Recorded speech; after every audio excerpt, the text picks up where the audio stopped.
তোমরা সকলে চলে এসেছো? হ্যাঁ হ্যাঁ, আমরা সকলে চলে এসেছি।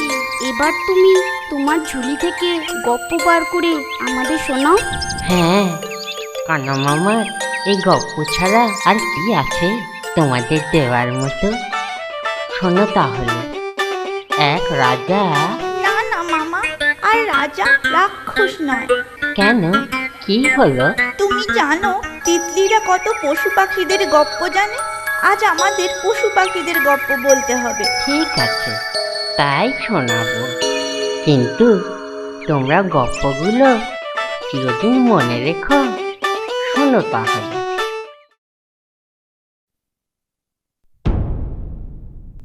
জাপান দেশে সেকালে এক চাষি ছিল। তার নাম ছিল কিকিৎসুম। যেমন গরিব তেমনই মূর্খ।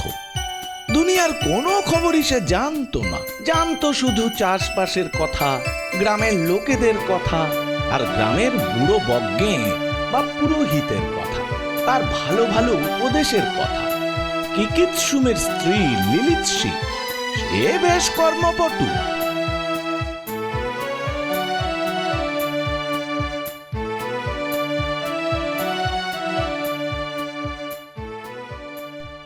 কিরে বউ, কি করছিস? ওই যে ঘরদোর পরিষ্কার করছিলুম। সত্যি তোর গুণের কোনো তুলনা নেই।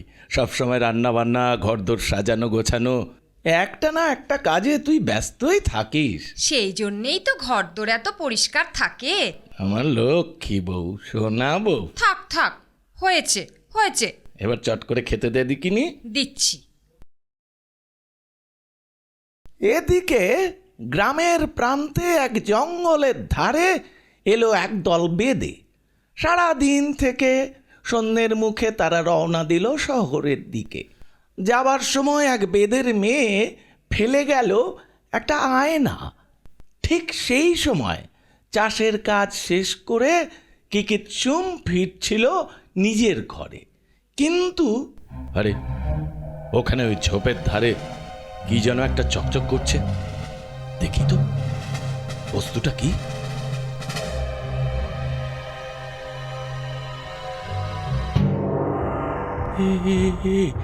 এটাকে আমার দিকে তাকিয়ে কেমন যেন মিচকে মিচকে হাসছে, কেমন যেন চেনা চেনা লাগছে। আরে হ্যাঁ, এ তো আমার বাবা। তো সেই চোখ, সেই মুখ, গলায় সেই রূপোর মাদুলি। মনে হয় ভগবান খুশি হয়ে এটা আমায় দিয়েছেন।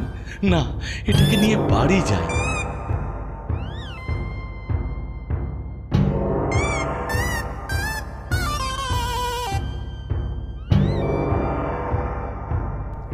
কি গো, আজ আসতে এত দেরি হলো যে?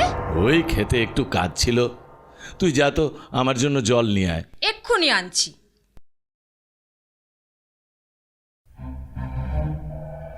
এটাকে লুকিয়ে রাখি, না হলে বউ 5 জনকে ওই ছবিটা দেখাবে, আর 5 জনে হাত দিয়ে ধরে বাবার ছবিকে নোংরা অপবিত্র করে দেবে।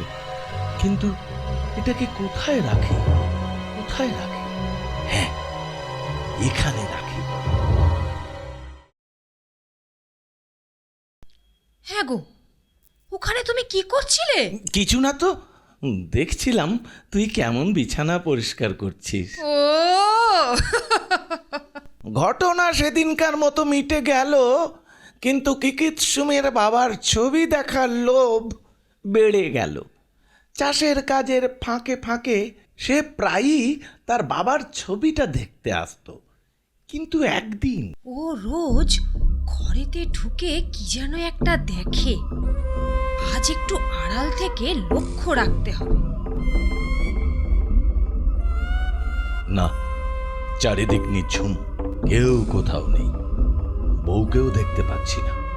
এই সুযোগ, যাই চট করে বাবার ছবিটা একবার দেখে আসি। আজ তুমি চুপি চুপি কি করো তা আমি সব লক্ষ্য রাখবো।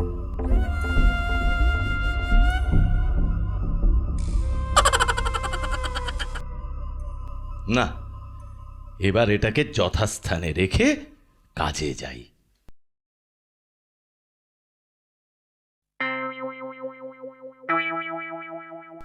দেখি তো ও রোজ কি দেখতে আসে।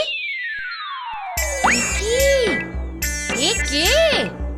কালো পানা, ভোঁতকা মুখ, হেবড়া নাক, হ্যাঁ গো, কি বিশ্রী চেহারা।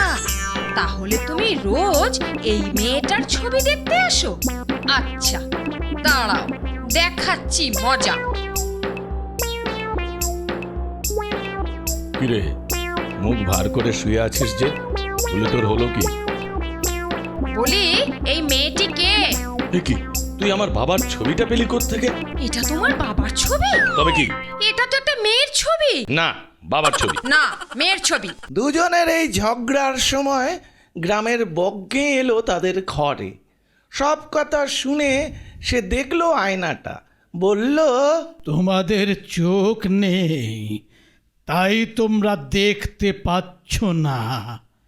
দেখো, এনার চোখে মুখে কেমন একটা প্রশান্তি, কেমন জ্যোতির্ময় ললাট। এটা তোমার বাবার ছবিও নয়, কোনো মেয়ের ছবিও নয়, এটা হলো এক প্রাচীন মহাপুরুষের ছবি। একে যেমন তেমন করে রাখা উচিত নয়, মন্দির গড়ে তার মাঝে একে প্রতিষ্ঠিত করতে হবে। এখন একে আমি নিয়ে যাই।